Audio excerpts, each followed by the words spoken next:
হচ্ছে সালমান শাহ আর শাবনূরের বিয়ে হয়ে গেছে, সেটাতে আমি ঝগড়া করেছি।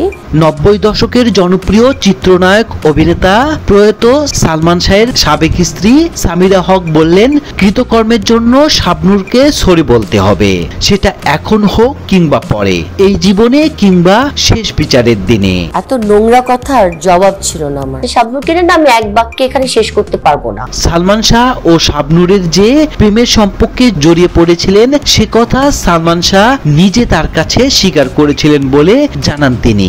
সে শাবনূরের সাথে ছবি করতে পারবে না, যা যা ছবি ছিল সেগুলো শেষ করবে। সাক্ষাৎকারে সামিরা বলেন, সালমান শাহ তাকে নিয়ে শুটিং এ যেতেন, প্রায় প্রতিটি সিনেমায় সালমানের ড্রেস ডিজাইনার ছিলেন তিনি। যে রোমান্টিক সিন হবে ওরা বুঝছে না যে তোমার সামনে আমি কতগুলো রোমান্টিক সিন করে ফেলেছি।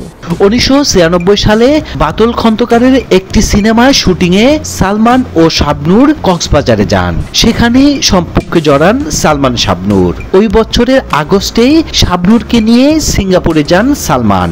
সেখান থেকে ফিরে সালমান নিজেই সামিরা হককে বলেন তিনি একটি অন্যায় করে ফেলেছেন। শাবনূরের সঙ্গে এমন কিছু পরিস্থিতি সৃষ্টি হয়েছে যে তাকে ব্ল্যাকমেল করা হতে পারে। ইমন এন্ড শাবনূর হিউমার ওদের মধ্যে কিছু ছিল কিনা এক বাক্যে বলবো ছিল। সামিরা হক তখনই বিবাহ বিচ্ছেদ চেয়েছিলেন, সালমান শাহ শোনেননি। তখন কিছু পত্রপত্রিকা সালমান শাবনূরকে বিয়ে করতে যাচ্ছেন বলে খবর বের হয়। পরিস্থিতি এমন পর্যায়ে যায় সংবাদ সম্মেলন করে সালমান শাহকে ঘোষণা দিতে হয় সামিরা হকই তার স্ত্রী।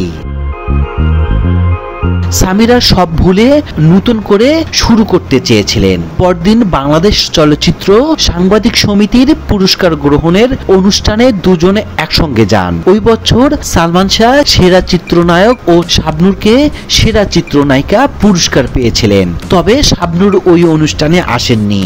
এর 2 দিন পর আত্মহত্যা করেন সালমান শাহ। চিঠি এলো জেলখানাতে। সামিরা বলেন, কারো প্রতি তার কোনো রাগ বা ক্ষোভ নেই, শুধু শাবনূর তার সঙ্গে যা করেছে সেটা তিনি ভুলতে পারবেন না। একটা সময় তাদের মধ্যে ঘনিষ্ঠতা ছিল। তিনি সাজগোজ করে শিখিয়েছিলেন শাবনূরকে। তার টি শার্ট পরে একটি ছবিতে অভিনয় করেছেন শাবনূর। সেই মেয়েটি কি করে সালমানের সঙ্গে সম্পর্কে জড়ান, এই নিয়ে দুঃখ হয় সামিরা হকের। কোনো মেয়ে আপনার সাথে কোনো একটা ঘটনা ঘটাতে চাচ্ছে, আপনার ওয়াইফকে আপত্তি জানাবে না? চিত্রনায়িকা শাবনূরের সঙ্গে অতিরিক্ত ঘনিষ্ঠতায় সালমান শাহর আত্মহত্যার অন্যতম কারণ। দীর্ঘ 3 বছর 2 মাস তদন্তের শেষে এমনটাই জানিয়েছিলেন পিআইবি।